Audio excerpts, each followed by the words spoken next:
Protest में शामिल हुए थे और ये हम स्टेट लेवल पे प्रोटेस्ट कर रहे हैं। आज पूंछ आए हैं, कल हम जो है उधमपुर वगैरह इलाकों 24 जनवरी के बाद कश्मीर जाएंगे।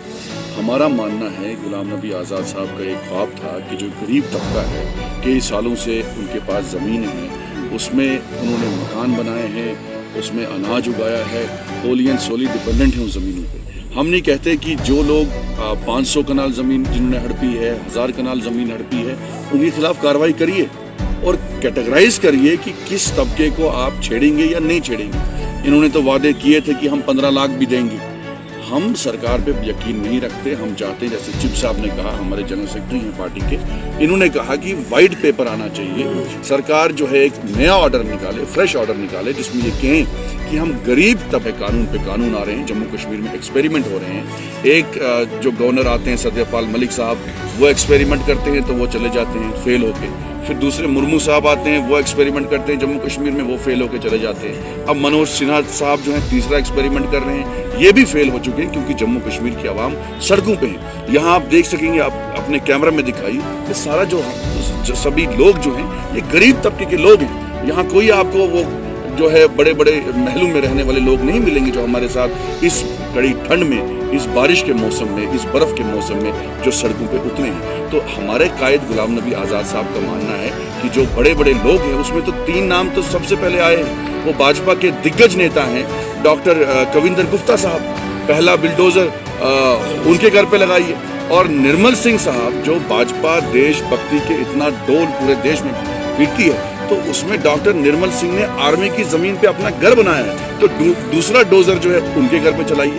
हम नहीं कहते कोई सियासतदान इसमें मुलविस है, कोई भी है, सब पे कार्रवाई करनी चाहिए। पहली कार्रवाई भाजपा के नेताओं पे करनी चाहिए जिनका सबसे पहला इस पे नाम आया है। हम कहते हैं कि गरीब लोगों को मत छेड़िए। आपने क्या बंदोबस्त उनका किया है? 10 दिन का आपने टाइम दे दिया कि 10 दिन में मकान खाली करिए, आपके मकान गिराए जाएंगे, जमीनें ली जाएंगी। तो ये गरीब लोग कहाँ जाएंगे? क्या चाइना में आपने इनके लिए बंदोबस्त किया है? क्या ये अमेरिका जाएंगे? कोई इंतजाम नहीं है, कोई फैसिलिटी नहीं है कि आप उन्हें कंपनसेशन देंगे। कहाँ जाएंगे ये गरीब लोग इस ठंड में, इस बर्फ में? तो सरकार का रवैया बहुत गलत है। इसलिए हमने, जैसे चिप साहब ने कहा, रियाज नाज साहब, बाप दादा की जमीनें, मकान बने थे, कुछ लोग काश्त करते थे, तो सरकार ने कहा 31 जनवरी तक ये सब जमीनें हम वापस लेना चाहते हैं, मकान को गिरा देना चाहते हैं। तो इसके लिए हमारी पार्टी ने जनाब आज़ाद साहब की क़यादत में फैसला किया कि हम लोगों की आवाज़ बुलंद करेंगे।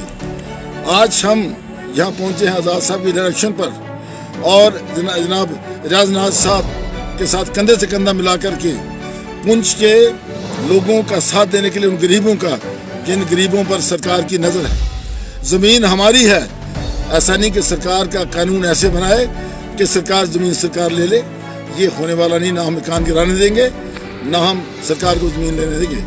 लेकिन एक बात मैं कहना चाहता हूँ, बड़ा ज़रूरी है, इसी दौरान में जब सारी रियासत में हलचल हुई, और ख़ासकर डेमोक्रेटिक आज़ाद पार्टी ने जब सारी रियासत में यूटी में जब एक पैगाम दिया आज़ाद साहब ने कि ये गलत है, तो सुप्रीम कोर्ट ने भी जो केस वहाँ पेंडिंग था, उन्होंने कहा जी गरीबों की ज़मीन नहीं ली जाएगी और ना मकान गिराए जाएंगे। लेकिन उन्होंने कहा जी फैसला हम इसलिए उसको सपोर्ट कर रहे हैं कि ताकि बड़े बड़े लोग जिन्होंने ज़्यादा ज़मीनें दवाई हैं उनको फ़ायदा ना हो जाए। हम भी कहते हैं कि अगर कोई 10%, 2%, 4% बड़े लोग हैं जिन्होंने गलत तरीके से ज़मीनें ली हैं, बेशक सरकार फैसला ले ले।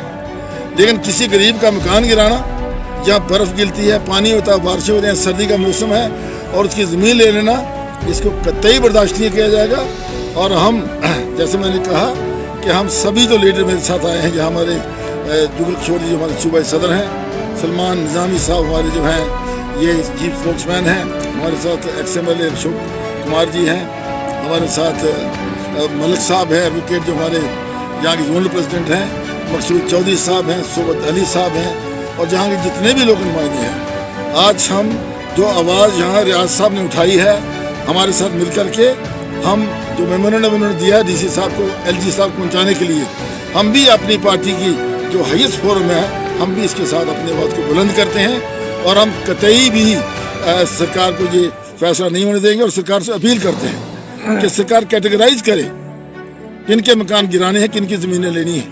यानी एक इसमें से वाइट पेपर इशू करे ताकि लोगों को पता चले जो ऑर्डर पहले इशू हुआ है उसी ऑर्डर की रेफरेंस से कोरिजेंडम या ऑर्डर पास दिया जाए ताकि हमारे लोग इत्मीनान से रहें, अपने घरों में शांति से रहें और अपने बुजुर्गों के जो उनके मकान है यहाँ कई किस्म की यादें उससे छुपी हुई हैं वो आराम से वहाँ रह सकें।